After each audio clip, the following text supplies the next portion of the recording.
Hello everyone, welcome to my YouTube channel Avneesh sir. आज के इस वीडियो में हम लोग कोऑर्डिनेट ज्योमेट्री पढ़ रहे हैं अभी 2D, ठीक है ना। 2 डायमेंशन वाला अभी हम देख रहे हैं। तो 2 डायमेंशन में हम लोग देखेंगे determine types of quadrilaterals by using distance formula, यानी कि डिस्टेंस फार्मूला का यूज करके हम लोग क्वाड्रिलेटरल्स का टाइप कैसे आइडेंटिफाई करते हैं, इस चीज़ को हम लोग इस वीडियो में देखेंगे। यानी ऐसा समझिए कि properties of various types of quadrilaterals, यानी जो भी क्वाड्रिलेटरल्स है अगर उसका प्रॉपर्टी हमको सही से जानकारी हो तो हम आसानी से डिस्टेंस फार्मूला का यूज करके पता कर पाएंगे कि आखिर किस टाइप का क्वाड्रिलेटरल बन पा रहा। तो देखिए, सबसे पहले हम देखते हैं कि आखिर जो 4 पॉइंट दिया हुआ, यानी कि 4 वर्टेक्स दिया हुआ, उन चारों वर्टेक्स जो है उन चारों वर्टेक्स की सहायता से पहले क्वाड्रिलेटरल बन रहा या फिर नहीं बन रहा। तो देखिए, जैसे मान लेते हैं कि पहला वर्टेक्स है ए, सबका कोऑर्डिनेट दिया रहेगा। दूसरा वर्टेक्स बी, इसका भी कोऑर्डिनेट दिया रहेगा। तीसरा वर्टेक्स सी, इसका भी कोऑर्डिनेट दिया रहेगा। और चौथा वर्टेक्स है डी, इसका भी कोऑर्डिनेट दिया रहेगा।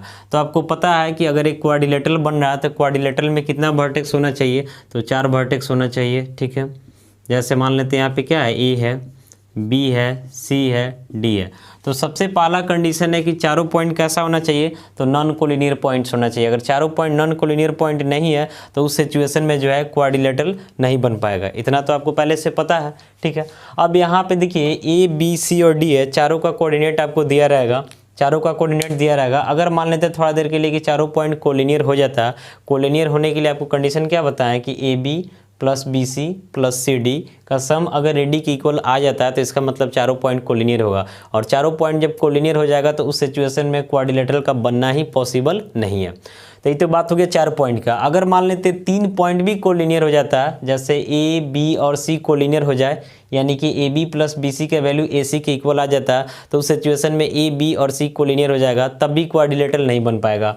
मान लेते बी सी डी क्वाड्रिलेटरल हो जाता है, यानी कि B C plus C D का सम बी डी के इक्वल आ जाता है, तब भी आपका बी, सी और डी कोलिनियर पॉइंट हो जाएगा और फिर क्वाड्रिलेटरल नहीं बन पाएगा। क्योंकि मान लेते हैं एक ही लाइन पे 3 पॉइंट आ जाएगा तो कैसे क्वाड्रिलेटरल बनेगा। आप तो देख रहे हैं कि एक जो इसका साइड है, एक साइड पे मैक्सिमम कितना पॉइंट आना चाहिए, तो 2 ही आना चाहिए। इन पॉइंट की बात कर रहे हैं, हालांकि पॉइंट तो काफ़ी सारा है, तो 2 ही पॉइंट आना चाहिए ना। यहाँ भी 2, यहाँ भी 2, यहाँ भी 2, यानी टोटल 4 वर्टेक्स है और एक लाइन सेगमेंट पे 2 ही वर्टेक्स होना चाहिए, तब जा करके क्वाड्रिलेटरल बनेगा। तो पहले आप इस बात को ध्यान रखेंगे। अगर आपको कोई कंफ्यूज करने के लिए दे देता है कि ऐसा चारों पॉइंट दे दिया जो कि कोलिनियर है और फिर आपसे पूछता है बताइए कौन सा टाइप है, तो उस सिचुएशन में आप जरूर ध्यान रखिएगा कि पहले चेक कीजिएगा कि चारों पॉइंट कहीं कोलिनियर तो नहीं है या फिर कोई 3 पॉइंट कोलिनियर तो नहीं है। अगर ऐसा है तो क्वाड्रिलेटरल बनेगा ही नहीं। अब जब क्वाड्रिलेटरल नहीं बनेगा तो फिर टाइप का तो कोई क्वेश्चन ही नहीं होता है, ठीक है। अब देखिए, अगर क्वाड्रिलेटरल बनता है, क्वाड्रिलेटरल बनता है, हालांकि इसलिए आपको बता दिए ताकि आपको कोई कन्फ्यूजन इससे रिलेटेड ना हो। क्वाड्रिलेटरल बनता है तो सबसे पहले अगर हम चेक करना चाहते हैं कि क्वाड्रिलेटरल पैरेललोग्राम है या नहीं, तो पैरेललोग्राम होने के लिए आपको पहले से पता होगा कि पैरेललोग्राम का क्या कंडीशन होता है। पैरेललोग्राम के लिए क्या कंडीशन होता है ये आपको पहले से पता होना चाहिए।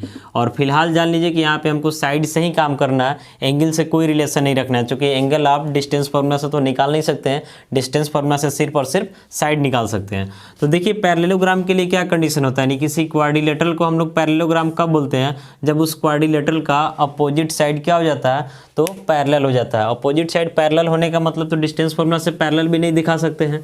तो पैरेललोग्राम का प्रॉपर्टी में आपको मिला होगा कि अगर किसी क्वाड्रिलेटरल का अपोजिट साइड इक्वल हो जाता है तो उस क्वाड्रिलेटरल को हम लोग क्या बोलते हैं, तो पैरेललोग्राम बोलते हैं। यानी पैरेललोग्राम होने के लिए क्या लिखेंगे हम लोग लिखेंगे अपोजिट पैरेललोग्राम होने के लिए लिखेंगे अपोजिट साइड्स आर इक्वल। यानी अगर अपोजिट साइड इक्वल हो जाता है तो उस सिचुएशन में पैरेललोग्राम होगा। जैसे कहने का मतलब है कि अगर आपको ए बी सी डी एक क्वाड्रिलेटरल दिया गया और इसका चारों वर्टेक्स दे दिया गया हुआ, तो आपका सबसे पहला काम क्या बनता है कि आप क्या कीजिए, इसके अपोजिट साइड को निकाल लीजिए, यानी A B, B C, C D, D A निकाल लीजिए और देख लीजिए कि अगर ए बी सी डी के इक्वल आता है, फिर ए डी जो है बी सी के इक्वल आता है, तो उस सिचुएशन में ए बी सी डी क्या होगा, तो एक पैरेललोग्राम बनेगा। यानी ध्यान रखना है, पैरेललोग्राम होने के लिए क्या कंडीशन है, तो अपोजिट साइड्स आर इक्वल, बाकी क्या नहीं उससे कोई मतलब नहीं है। सेकेंड पॉइंट में हम लोग आते हैं, तो सेकेंड पॉइंट में क्या है, तो रेक्टेंगल है। तो रेक्टेंगल के प्रॉपर्टी से भी आपको पता होगा, हम पहले ही बताएं कि यहाँ पे एंगल वगैरह से कोई रिलेशन नहीं देखना है, जो भी देखना है सिर्फ और सिर्फ साइड से देखना है। तो रेक्टेंगल के लिए क्या होता है कि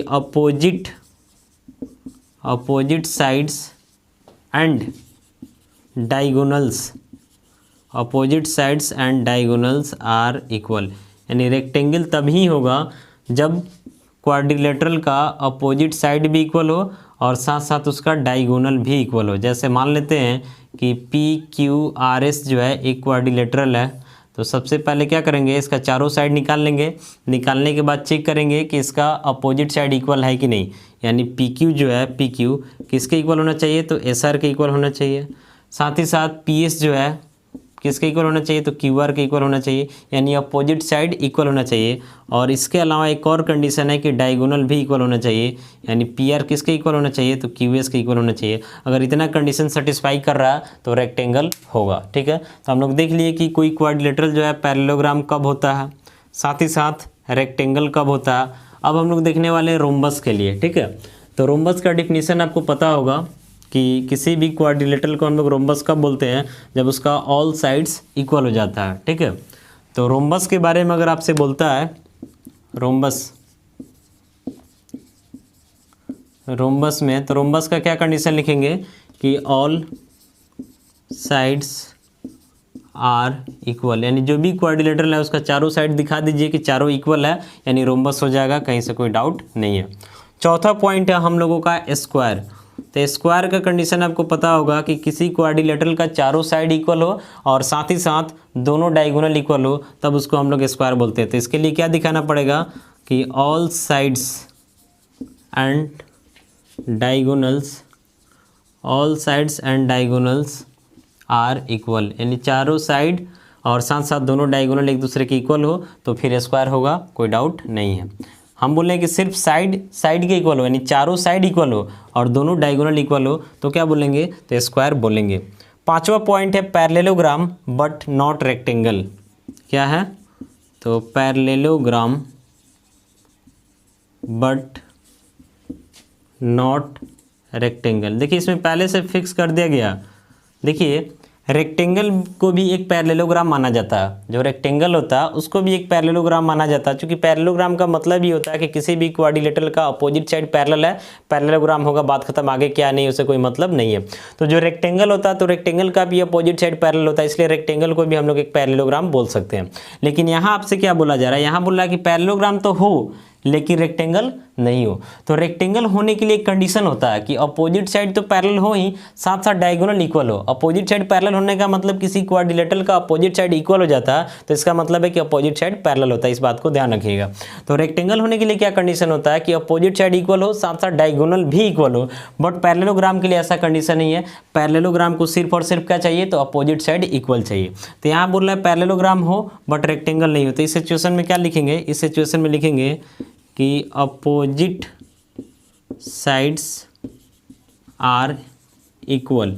अपोजिट साइड क्या होना चाहिए, तो इक्वल होना चाहिए। बट डायगोनल्स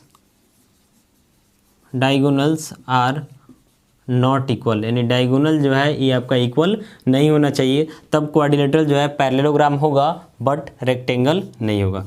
और छठा पॉइंट है रोम्बस बट नॉट स्क्वायर।